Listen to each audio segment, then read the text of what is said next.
Greetings, my friends. This is a fun thought experiment that sometimes can serve as a trigger as well.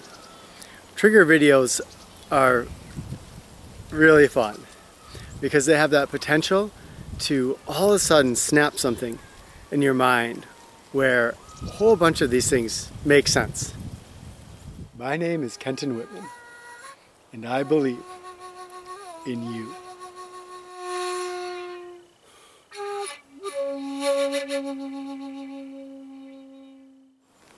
Okay, this has to do with where the boundary of our physical self is.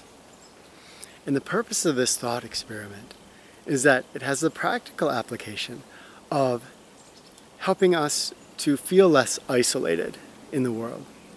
As we start to look at our lines that we've drawn between one thing and the next in the world, and we start to blur those lines, we begin to have a feeling of connectedness that really changes our day-to-day feeling of living. Because when I feel isolated from the world, it's very easy to feel lonely, forlorn. It can be kind of depressing for a lot of us.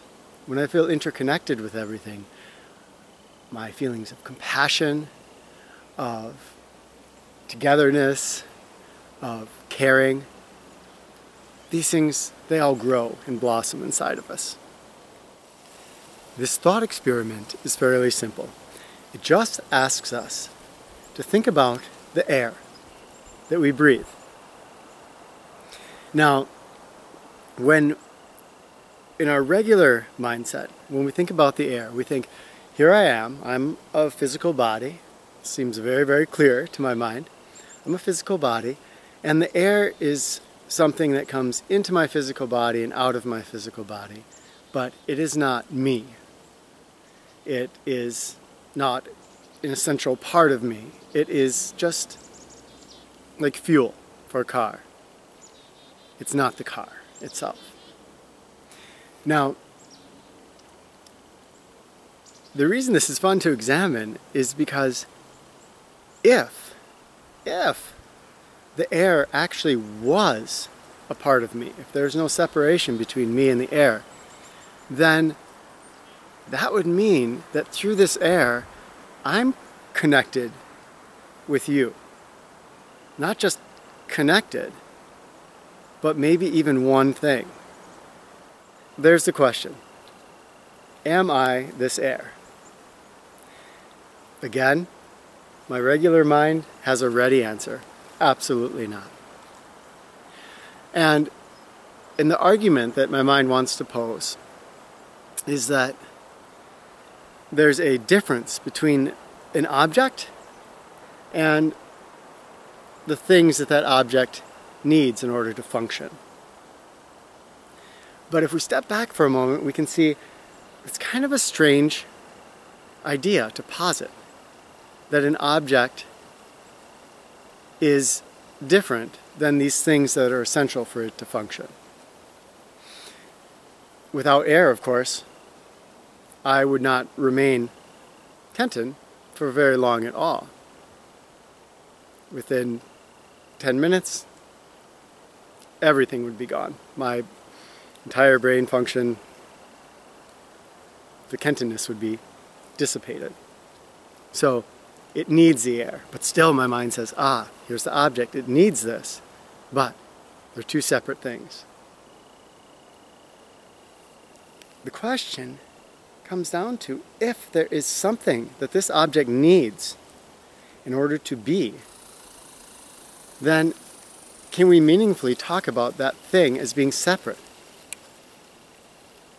from that thing it needs? So can I meaningfully speak about me being separate from the air? Now what happens if I start thinking about other things? I mean, are my lips? Is that me? Is my right arm me? I can cut off this arm and I could cut off both legs and lose my lips and lose my face, and would I still be me? I still would function as long as I had that air. I'd still be functioning. Would I still be me? Looked at that way, in a way, my arm, my lips, my face, my legs, those are less me than the air. I don't even really need these things in the same way that I need air. And as this soaks into me, and I start to think about that air, when I breathe in, that air is going into my lungs. In my imaginary world, where I simplify things, I just think the air comes in and it goes out. But really it's going in, and then that air is going into my blood, and there's no line between the air that's inside my blood and the air that is outside here. It's all connected, just like all water in the world is connected through the oceans, the rivers. So now, is this air different than this air? And there may be a different actual molecules here, but there's a connectedness. If this air was gone, it would be a vacuum. All this would rush to fill it. These things are so integrally connected that I have to question again, is it meaningful to speak of them as separate? And now, that air, this connects all the way across the world. So if you're in Finland and you're watching this, you're in Germany, we're breathing the same air? This is the question, the little mind experiment, thought experiment that I'd put out for us today, is to think, where is the line between myself and the air?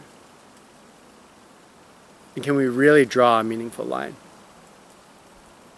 If we're going to support this idea that a human is separate from the air, then can we do that in any way that's meaningful? I know we can do it in our minds, in our concepts, but if we do it in the real world, what happens when we separate the air from the human?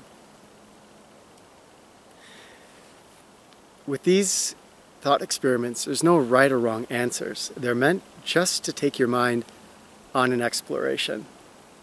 And of course, the funnest part about this will be if you share in the comments where this took your mind. And did it trigger anything? Again, that triggering is something that's a little bit difficult to explain, but hopefully these videos, I'm trying to design them so that they're going to hold little gems and seeds that can set those triggers in us. And when that happens, we should experience a little aha moment. If you happen to have experienced one of those during this video, please share that and do your best to explain it, describe it, even though it's probably quite indescribable. Thank you for watching, my friends. Talk with you soon.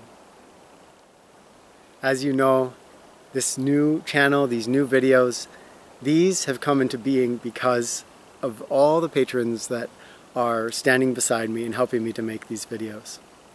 If you are not a patron, you are still helping out in so many ways. When you comment, when you like, just your presence on this channel, it means the world to me and keeps me making these videos. Thank you. I'm really excited to be here with you.